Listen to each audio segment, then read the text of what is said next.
The Punisher is on Netflix. I'm Joshua Yellen. This is Jim Bavido. Let's talk about it.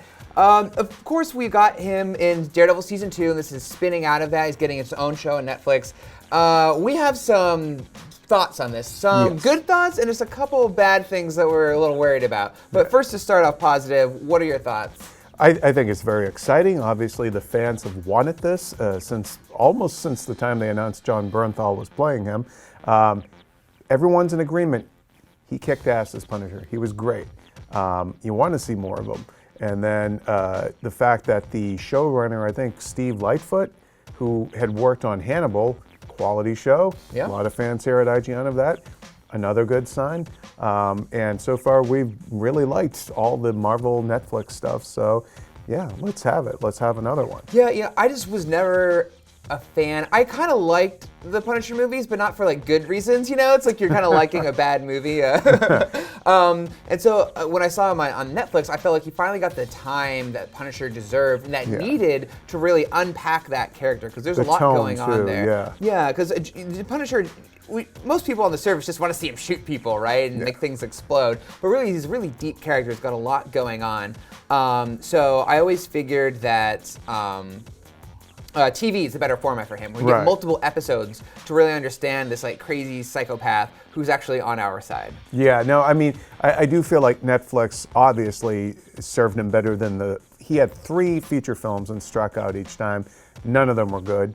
And Jon Bernthal really is the best actor who's played Frank Castle so far. I really did like Ray Stevenson, but he's the best because he usually plays bad guys, but they cast him as a good guy. Yeah, and there's a vulnerability to him, and there's something kind of not quite there. So he worked on every level, and he looks like the character, and he's a tough guy. So like he was between him and Elodie Young as Elektra, I thought were the 2 best things from Daredevil Season 2. But yeah, those past Punisher films.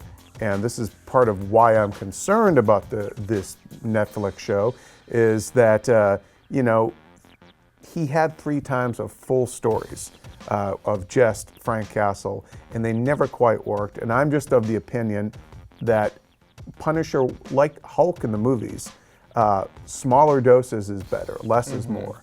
And, I'm not quite 100% convinced that week to week, almost every scene of Punisher is necessarily going to be as great as the small doses we got of him in Daredevil Season 2. You said week to week, but really it's hour to hour as you binge it in one weekend on Netflix. Oh, that's true. That is true. Thank you. Good catch. No, I see what you're saying there, and it's sort of a character is if you mishandle it, you're kind of screwed for a while. Because it's someone who, in the comic books, like the best part of reading a Punisher comic book is really diving into his really messed up, like psycho trauma in his head, and actually did that really well in Season 2 of Daredevil. So they're gonna have to forge new territory and go new places. I know at the end of Daredevil Season 2, he finds that disc with Micro. So that's his sidekick, who's like kind of the guy in the van who gives him his weapons and stuff. So that guy will assumedly come into the fold, and he'll go, I don't know, to yet another part of New York City in the Marvel universe that still has gangs and stuff.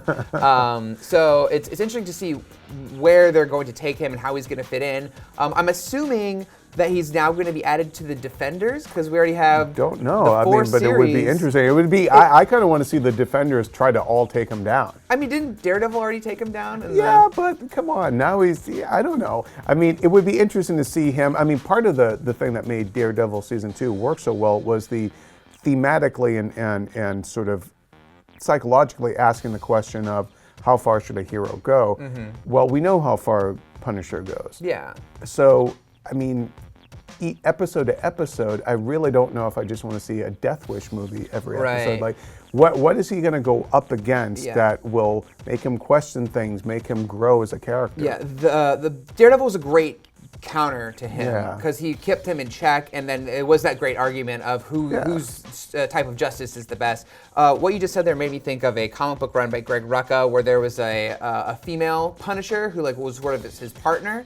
And she was constantly the thing that was keeping him in check. So I think if he has that balance, that's interesting, so it's not just him mowing down people for 13 episodes. I think that would be a cool thing to adapt.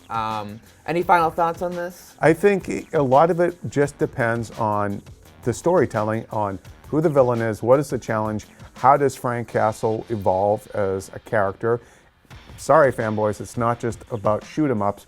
There has to be character development there. That's why these Netflix shows work so well. I mean, that's why we're invested in Daredevil and Jessica Jones and Kingpin, even on the villain side. So, I want to see what can you do with this character hour to hour and make it work in a way that the feature films just drop the ball on each time. I agree with all that there. And also, just my final thought of how he could work with the Defenders is that, it's just mainly it's the Defenders, the 4 we know of.